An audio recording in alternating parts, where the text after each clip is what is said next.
Dr. Elena Vasquez pushed her glasses up her nose and stared at the computer screen. It was another long night at the radio telescope station. She had been working alone for 3 hours, listening to the sounds from space. Most nights were quiet, with only the usual cosmic background noise, but tonight felt different. Elena loved her job as a space scientist, ever since she was a little girl. She had dreamed of finding life beyond Earth. While other kids played with dolls, she built model rockets while they watched cartoons. She read books about distant planets. Now, at 28, she was living her dream. The coffee maker gurgled in the corner of the small control room. Elena poured herself another cup and settled back into her chair. The radio telescope was picking up signals from a region near the constellation Lyra. She had been monitoring this area for weeks, but nothing unusual had appeared. At exactly 2:47 a.m., everything changed. A sharp beep came from her computer. Elena nearly spilled her coffee as she leaned forward to check the screen. The signal strength meter was jumping wildly. Something was transmitting a powerful signal directly at Earth. What the heck? Elena whispered to herself. She quickly started recording the signal and began running it through her analysis software. The pattern was unlike anything in her database. It wasn't random cosmic noise or signals from known satellites. This was structured, organized, almost like ... Elena's heart started beating faster. Could this be what she had been searching for? Her entire career? The signal continued for exactly 7 minutes, then stopped. Elena replayed the recording, her hands shaking slightly as she adjusted the controls. The pattern repeated perfectly each time she played it back. No natural cosmic phenomenon could create such precise repetition. She decided to run the signal through a mathematical analysis program. What she found made her gasp out loud. Hidden within the radio waves were prime numbers, the building blocks of mathematics that any intelligent species would understand. Elena grabbed her phone to call her supervisor, then stopped. It was almost 3 a.m. Dr. Peterson would think she had lost her mind if she called him now, claiming she had found alien signals. She needed more proof. She spent the next hour trying to decode more of the signal. Gradually, she began to notice something incredible. The transmission seemed to be responding to her equipment. When she adjusted the frequency, the signal would shift slightly. When she sent a test pulse back toward the source, the return signal would change its pattern. This wasn't just a recording being broadcast into space. Someone or something was actively communicating with her. Elena's mouth went dry. Her hands trembled as she typed commands into her computer. She decided to try something that went against every protocol she had ever learned. She was going to try to communicate back, using her most powerful transmitter. Elena sent a simple mathematical sequence toward the signal's source. 1, 1, 2, 3, 5, 8. The Fibonacci sequence that appeared throughout nature. If there really was an intelligent being out there, they would recognize this pattern. The response came back in less than 20 seconds.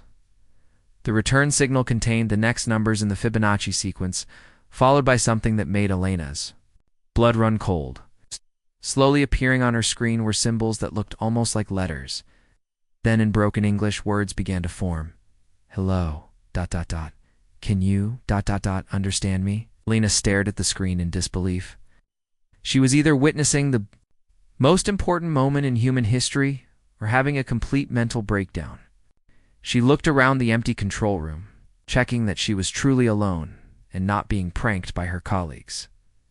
With shaking fingers, she typed a response into her computer and transmitted it. Yes, I can understand you. Who are you? The reply came quickly this time. My name is... hard to translate. Call me Zerathia. I am from... Your word would be... princess. My people live far from your world. Please, I need your help. Elena felt like she was in a dream. Gosh. She pinched herself hard enough to leave a mark, but the words on her screen remained real. She was having a conversation with someone who claimed to be an alien princess. You, Elena typed. My body rests on a world you call Kepler for to be. But my mind, my consciousness, is trapped between worlds. A great disaster has separated me from my people. I have been alone for what you would call ... many of your years. Sadness in those words was somehow clear even through this strange translation. Alina found herself feeling sorry for this being, whoever or whatever they really were. How can you communicate across such a vast distance? Alina asked. My people developed technology to send consciousness across space, using what your scientists call quantum entanglement. But when our sun became unstable, the network that connected all our minds was damaged. I managed to preserve my consciousness in a quantum field, but I cannot return to my body. I can only reach out, hoping someone would hear my call. Alina leaned back in her chair, trying to process what she was being told. According to her instruments, the signal was indeed coming from the direction of Kepler 442, a star system over 1,200 light-years away. Even if this being was real, how was real-time conversation possible across such distances? You said you need help. Alina typed, I have been studying your world through your electronic signals for many years. Your people are individuals. Yes. You think as separate beings, not as one collective mind like my people? Yes, we are all individuals with our own thoughts and feelings. This is fascinating to me. My people shared all thoughts, all emotions, all experiences. We were truly one. But this made us ... vulnerable. A terrible enemy found us and consumed our collective consciousness. I only survived because I was already separated from the whole. Alina felt a chill run down her spine. The loneliness in Zarathia's words was overwhelming. I want to experience what it means to be individual, to think as you do. Your human consciousness is so different from ours, so chaotic, so beautiful, so ... alive. I believe that learning to be individual might help me save the few of my people who still survive. How could I possibly help you with that? There is a way, a dangerous way. I can project my consciousness across space and temporarily merge it with yours. For a short time, I could experience life through your individual mind, feel what it is like to be truly separate, truly unique. Alina stared at the words on her screen. An alien being was asking to merge minds with her. Every scientific instinct told her this was impossible, yet she was having a conversation that should also be impossible. Is it safe? She typed. Do not know. It has never been attempted between our species. But I am desperate, and you are the first human who has been able to hear my call. You have a strong mind, a curious spirit. I believe you could handle the merger without permanent harm. Lena looked around the empty control room one more time. Dawn was still hours away. No one would check on her until the morning shift arrived. She was completely alone with the most important decision in human history. She thought about her childhood dreams of meeting beings from other worlds. She thought about the loneliness she heard in Zarathia's words. She thought about the scientific discovery that could change everything humanity understood about the universe. Most of all, she thought about the trust this alien princess was placing in her. Zarathia was willing to risk her very existence on the hope that one human would be brave enough to help. Elena's fingers hovered over the keyboard. Whatever happened next would change her life forever. But as she looked up at the stars through the control room window, she knew she had already made her choice. Tell me what I need to do, she typed. Elena's hands were sweating as she followed Zarathia's instructions. The alien princess had told her exactly which buttons to press and how to modify the equipment. It seemed impossible that someone from another world could know so much about Earth's technology, but everything Zarathia said made perfect sense. Are you ready? Appeared on Elena's screen. Elena took a deep breath and typed back, I think so. What should I expect? I do not know. This has never been done before, but do not be afraid. If something goes wrong, the connection will break automatically. Elena wasn't sure if that made her feel better or worse. She looked at the modified equipment humming around her. Red lights blinked on several machines that were never meant to work together. If her supervisor could see this setup, he would have a heart attack. Beginning transfer now, Zarathia's message appeared. At first, Elena felt nothing different. Then a strange tingling sensation started in her fingertips. It spread up her arms and into her chest. The feeling wasn't painful, but it was definitely not normal. The room around her seemed to shimmer slightly, like looking through water. Suddenly, Alina gasped. Her mind filled with images that weren't her own. She saw a world of crystal towers reaching into a purple sky. 3 moons hung overhead, casting silver light on flowing rivers that seemed to glow from within. The beauty was overwhelming, but something else was happening too. Alina could feel another presence in her mind. It was gentle but curious, exploring her thoughts like someone walking through a new house for the first time. "This is credible," a voice said inside Alina's head. But it wasn't her voice. It was Zarathia, speaking directly into her consciousness. "Can you hear me, Alina?" Thought back. "Yes." "Oh, this is wonderful. Your thoughts are so colorful, so individual. I've never experienced anything like this." Alina felt Zarathia's amazement, as if it were her own emotion. Alien princess was experiencing human consciousness for the first time, and her joy was infectious. But Alina was also getting glimpses of Zarathia's memories. What she saw made her sad. She saw a civilization where millions of beings shared every thought and feeling. No one was ever alone, but no one was ever truly individual either. Every decision was made by the group. Every emotion was shared by all. It was beautiful in its own way, but Alina couldn't imagine living without her own private thoughts. God. People never had secrets? Alina asked. Secrets. Zarathia seemed confused by the concept. Why would we hide thoughts from each other? We were one mind in many bodies.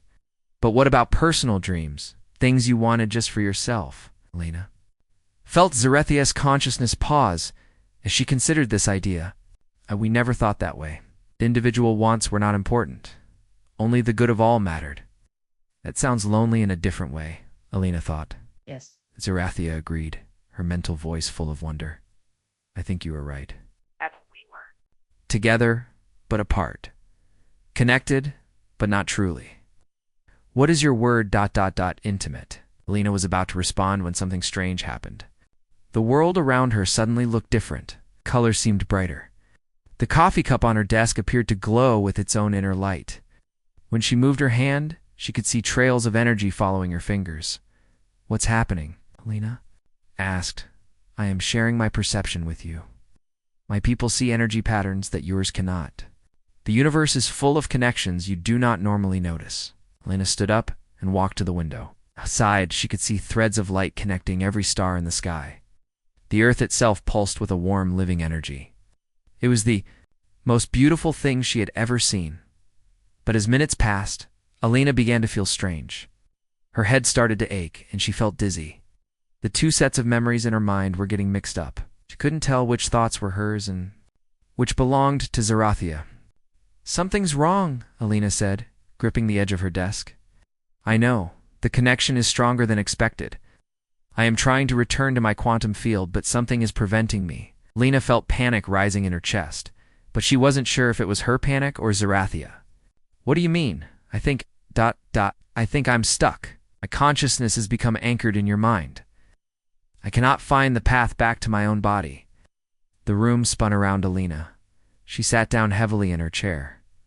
For how long? I do not know. Maybe hours, maybe days, maybe forever. Alina finished the thought. I am sorry. I did not mean for this to happen. I was so desperate to experience individual thought that I may have put us both in danger. Alina closed her eyes and tried to separate her thoughts from Zarathia's. It was like trying to unmix two colors of paint. The alien princess's memories kept flowing into her mind. She saw the destruction of Zarathia's homeworld, the moment when the collective consciousness was shattered, the terrible loneliness that followed. Your people, Alina thought. What happened to them? Images flooded Alina's mind. Dark creatures that fed on shared consciousness, moving from world to world like a plague. They found civilizations that had evolved into collective minds and consumed them entirely, leaving behind empty shells. The Void Seekers, Zarathia explained. They hunt species like mine. Individual consciousness is poison to them, but collective minds are like, how do you say, a feast? And you escaped because you were separated from the group? Yes, but I am the only survivor that I know of. My people's beautiful unity became their doom. Alina felt tears running down her cheeks, though she wasn't sure if she was crying for Zarathia's loss or from the overwhelming emotions flooding her mind. Having two consciousness in one brain was exhausting. We need to figure out how to separate safely, Alina said. But first, I need to know more about these void seekers. Are they still out there? They never stop hunting. They can sense collective consciousness across vast distances. As long as I remain connected to you, they might be able to find us. Elena's blood ran cold. You mean they could come to Earth? It is possible. But do not fear yet. Our connection is small and strange. Dead. May not be strong enough for them to detect. Elena tried to stand up but nearly fell over. The room was spinning, and she could hear Zarathia's thoughts as clearly as her own voice. She managed to make it to the small couch in the corner of the control room and lay down. I need to rest, Alina said. This is too much for my brain. To handle? Yes. Sleep would be good. I will try to minimize my presence in your mind while you rest. Perhaps when you wake, we will find a way to separate safely. But as Alina drifted off to sleep, she could still feel Zarathia's consciousness, wrapped around her own like a warm blanket. The alien princess was scared and alone, trapped in a mind that wasn't her own. Despite the danger and confusion, Alina found herself glad that Zarathia wasn't facing this frightening situation by herself, as sleep took hold. Alina's last thought was wondering what she would be like when she woke up. Would she still be herself? Or would she be someone entirely new? In her dreams, she walked through crystal cities under purple skies, while somewhere in the distance, dark shadows moved between the stars, hunting for the light of shared consciousness. Alina woke up to the sound of her phone ringing. For a moment, she forgot where she was. Then everything came rushing back. The alien signal, Zarathia, the consciousness merger that went wrong. Good morning, Alina, came a gentle voice inside. Her head, how do you feel? Alina sat up slowly, testing her body. The dizziness from last night was gone, but something felt different. She could sense Zarathia's presence more clearly now, like having a quiet roommate in her mind. I feel... strange, Alina thought back. It's like I'm not completely alone in my own head. I have tried to give you more space while you slept, but I am still here. I am sorry. Lena's phone rang again. The caller ID showed her supervisor's name. She had completely forgotten about work. Dr. Peterson, she answered, trying to sound normal. Alina, where are you? Your shift ended hours ago, but your car is still in the parking lot.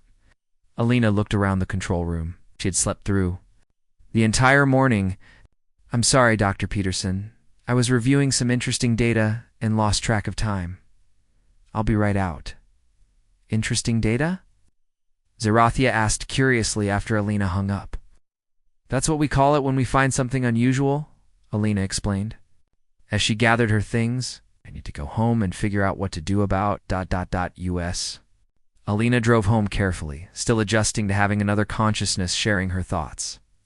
Zarathia was fascinated by everything they passed. Traffic lights, billboards, other cars. Everything was new and amazing to the alien princess. Your people travel in individual metal boxes, Zarathia observed. How inefficient. My people move together as flowing groups. Call them cars, Alina said, then realized she had spoken out loud. An elderly man in the next car gave her a strange look. She would have to be more careful about talking to herself in public. At home, Alina made coffee, while Zarathia experienced the sensation of taste for the first time.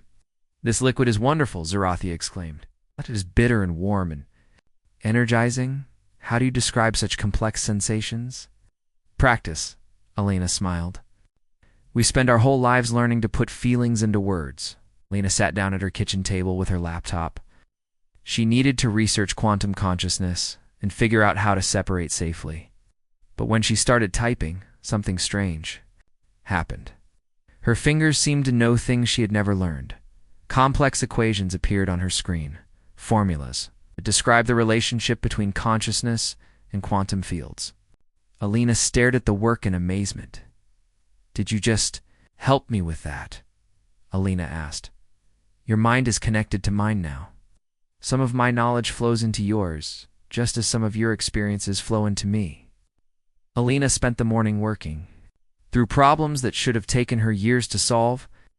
With Zaratheus's advanced understanding of quantum physics, she made breakthrough discoveries about the nature of consciousness itself. Elena whispered.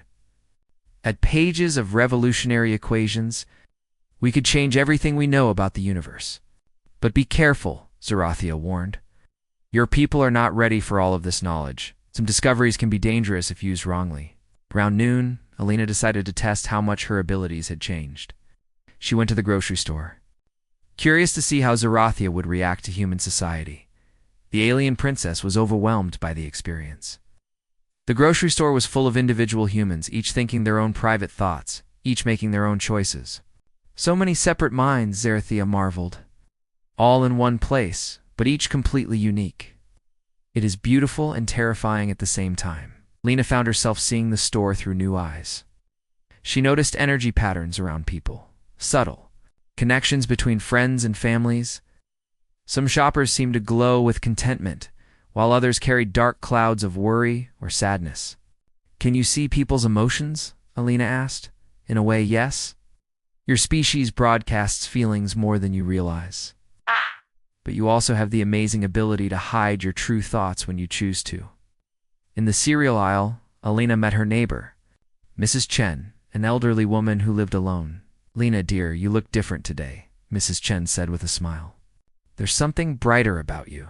Lena felt Zarathia's curiosity about the old woman's loneliness. Without thinking, Alina found herself saying, Mrs. Chen, would you like to come over for dinner tonight? I was planning to cook too. Much food for one person anyway.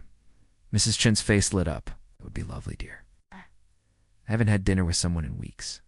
As they parted ways, Zarathia asked, why did you invite her? You were not planning to cook dinner, because you could sense she was lonely, and that made me want to help her, Alina replied. That's what humans do. We care for each other, even. Strangers? Especially strangers sometimes. Zarathia was quiet for a long moment. My people shared everything, but I do not think we truly cared for each other the way you do. We were connected, but not ... loving.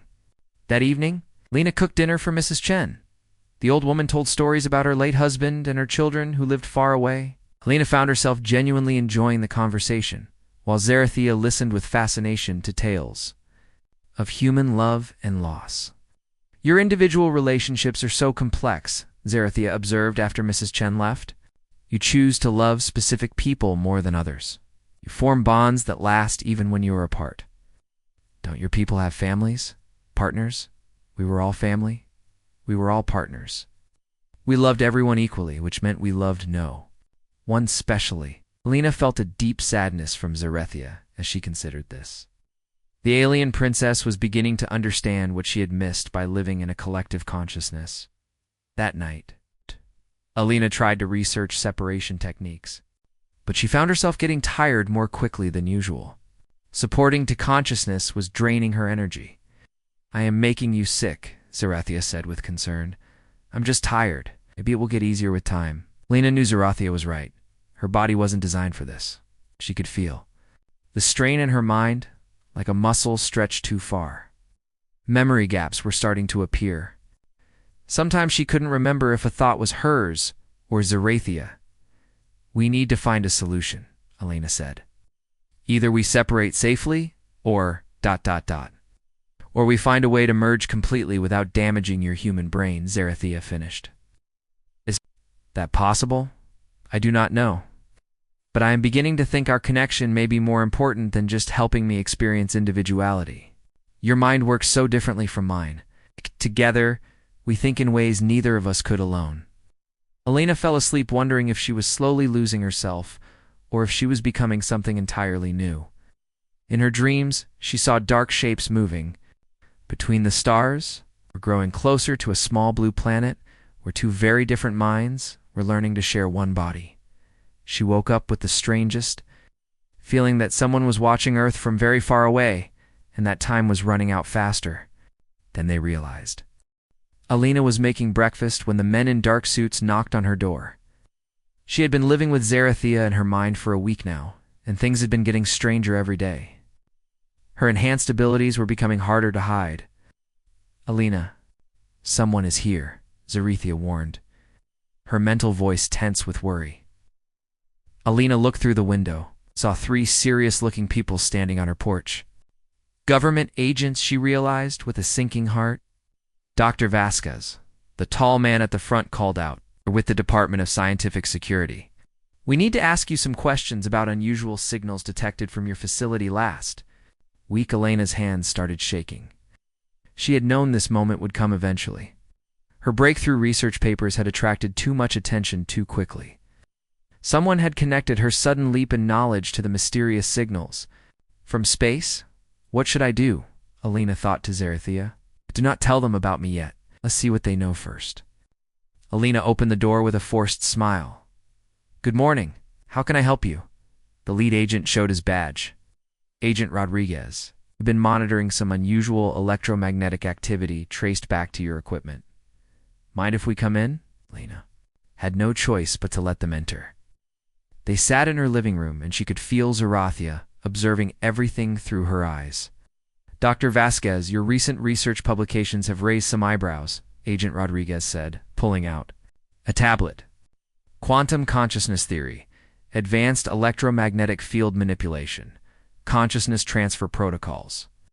Pretty advanced stuff for someone who was studying basic radio astronomy just 2 weeks ago.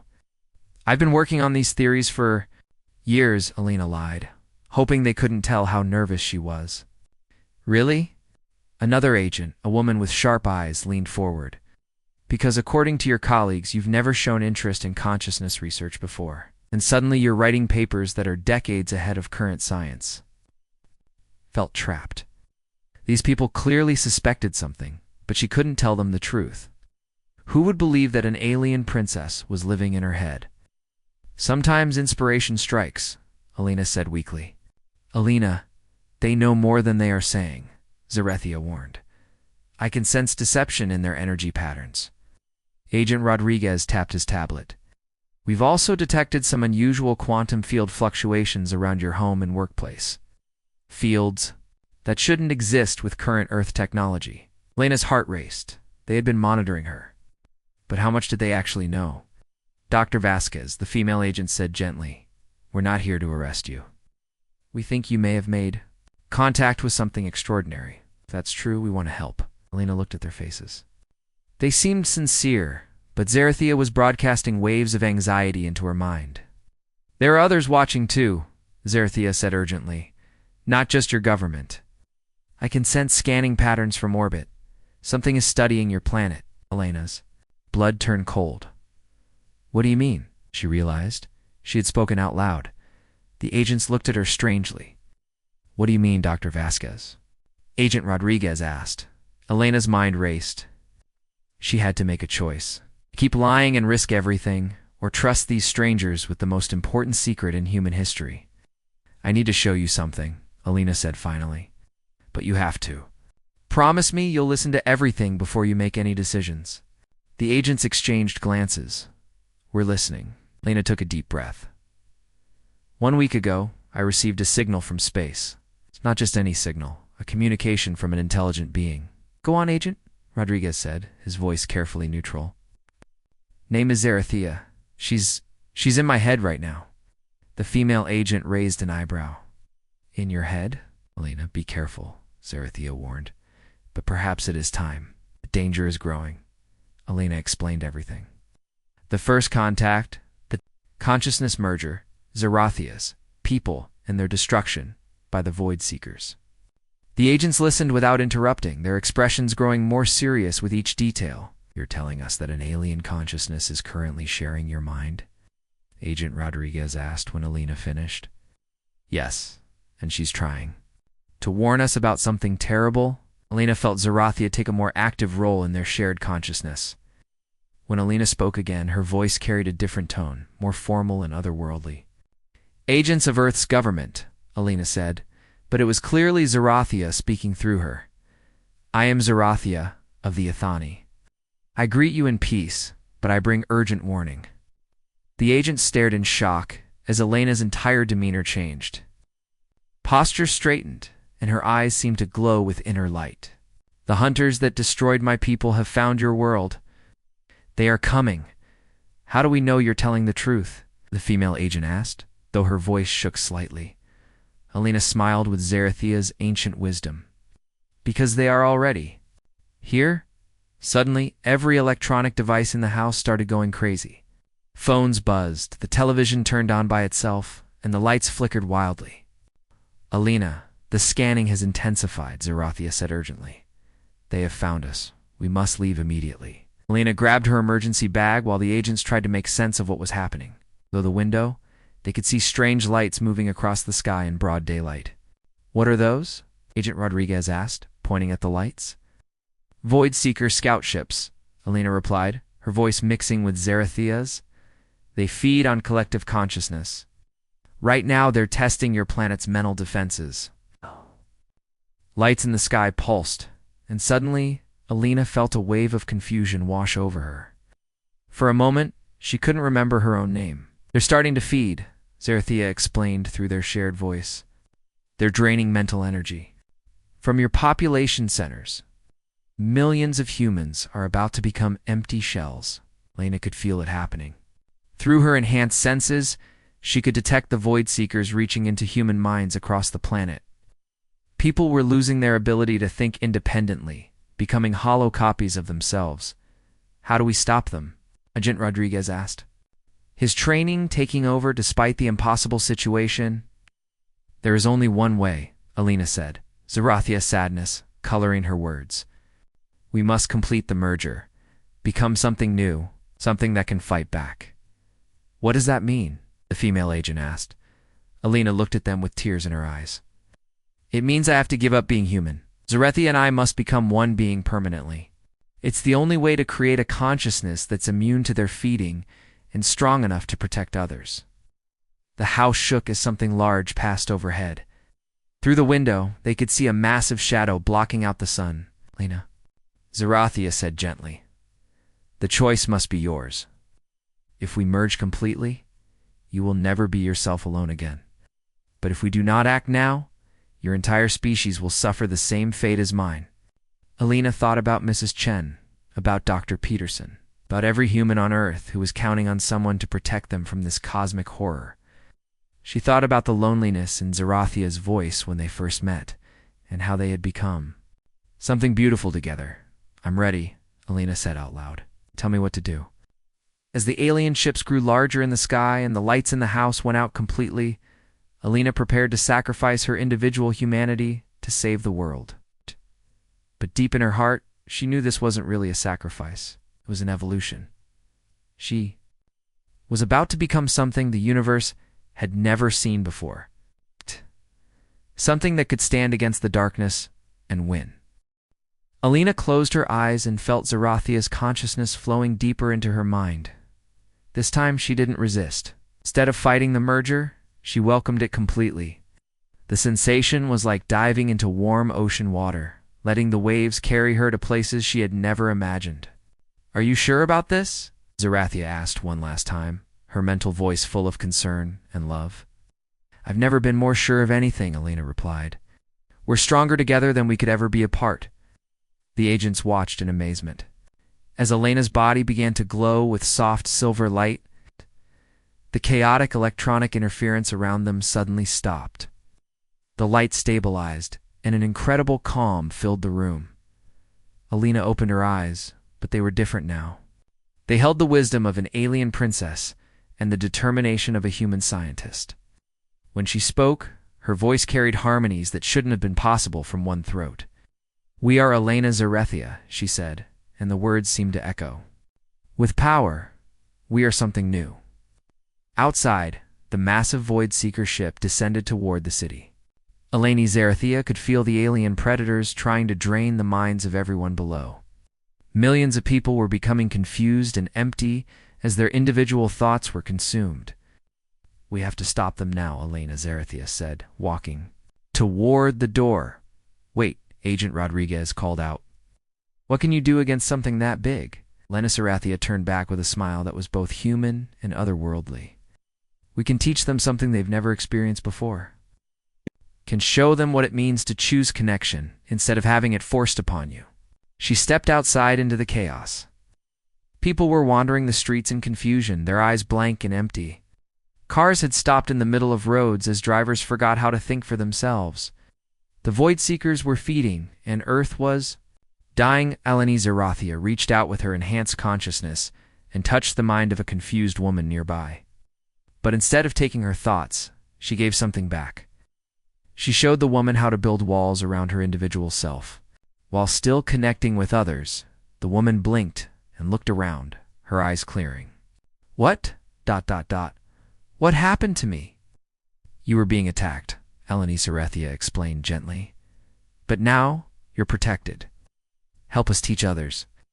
Word by word, mind by mind, Eleni Zerathia began showing people how to defend themselves. She taught them to be individuals who chose to connect, rather than beings forced into a collective. It was exhausting work, but each person she helped became able to help others. The Void Seekers noticed the resistance. Their ship turned toward Eleni Zerathia's location, and she could feel their alien hunger focusing on her like a searchlight. They're coming for us specifically, she told the agents who had followed her outside. A beam of dark energy shot down from the ship, aimed directly at Eleni Zerathia. But when it hit her, something unexpected happened.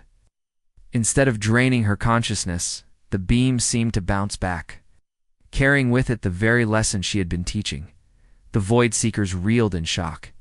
For the first time in their existence, they experienced what it was like to be individual beings making their own choices. The sensation terrified and amazed them.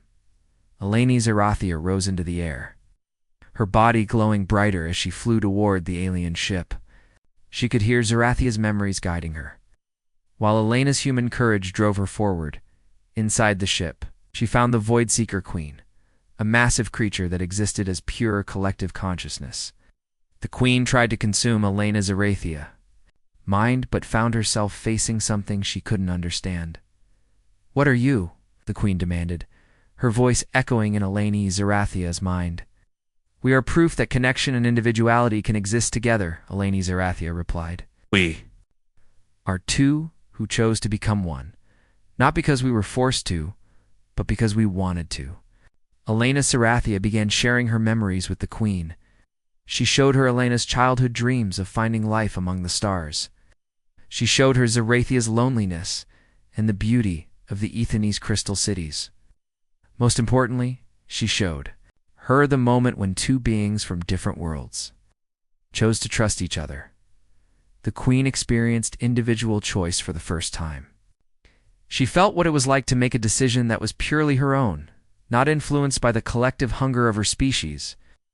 This feeling, the Queen whispered in wonder, this freedom, is this what we have been destroying? Yes, Eleni Zerathia said gently, but it's not too late to change. You can learn to connect without consuming. You can experience unity without destroying individuality.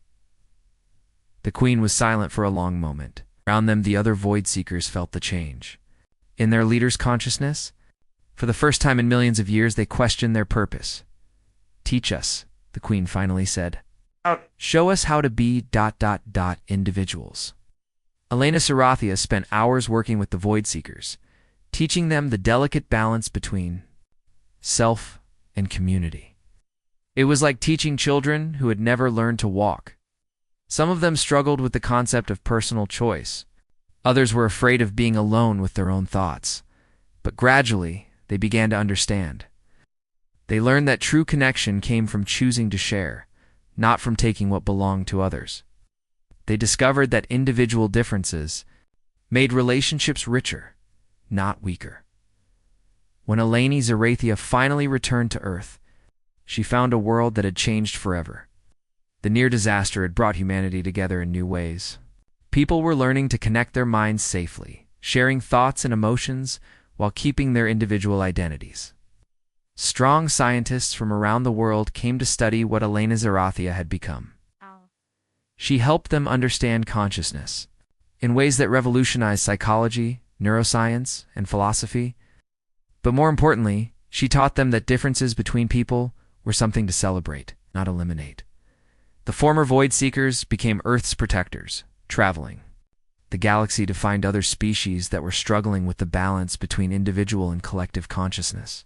They helped civilizations learn to connect safely, preventing the kind of tragedy that had nearly destroyed both the Atheni and humanity. Eleni Zarathea established schools where humans and aliens could learn together. Children from both species grew up understanding that diversity of thought was precious, and that the strongest communities were made up of individuals who chose to work together. Years later, Eleni Zarathea stood in front of one of these mixed classes, teaching young humans and young aliens about the importance of choice in relationships. "Remember," she told them, her voice carrying both Elena's warmth and Zarathea's wisdom, "the most beautiful connections are the ones we choose to make. When someone asks you to be one with them, the magic isn't in losing yourself, is in choosing to share yourself with someone who values both your similarities and your differences." A small human girl raised her hand. "Teacher, do you miss being just one person?" Eleni Zarathea smiled, remembering a lonely night when a desperate alien princess had called across the stars for help, and a curious human scientist had answered, "No, little one, we were never meant to be just one person. We're meant to be exactly what we are now. We are proof that love can bridge any distance, even the space between worlds." As the children laughed and played together, Eleni Zarathea looked up at the stars and felt grateful for that night, when two lonely beings had found each other across the vast emptiness of space. They had saved the galaxy not through force or sacrifice, but through the simple act of choosing to trust, to connect, and to become something beautiful together. The universe was full of wonders, but none more amazing than the power of conscious beings choosing to understand each other across any barrier, no matter how impossible it seemed.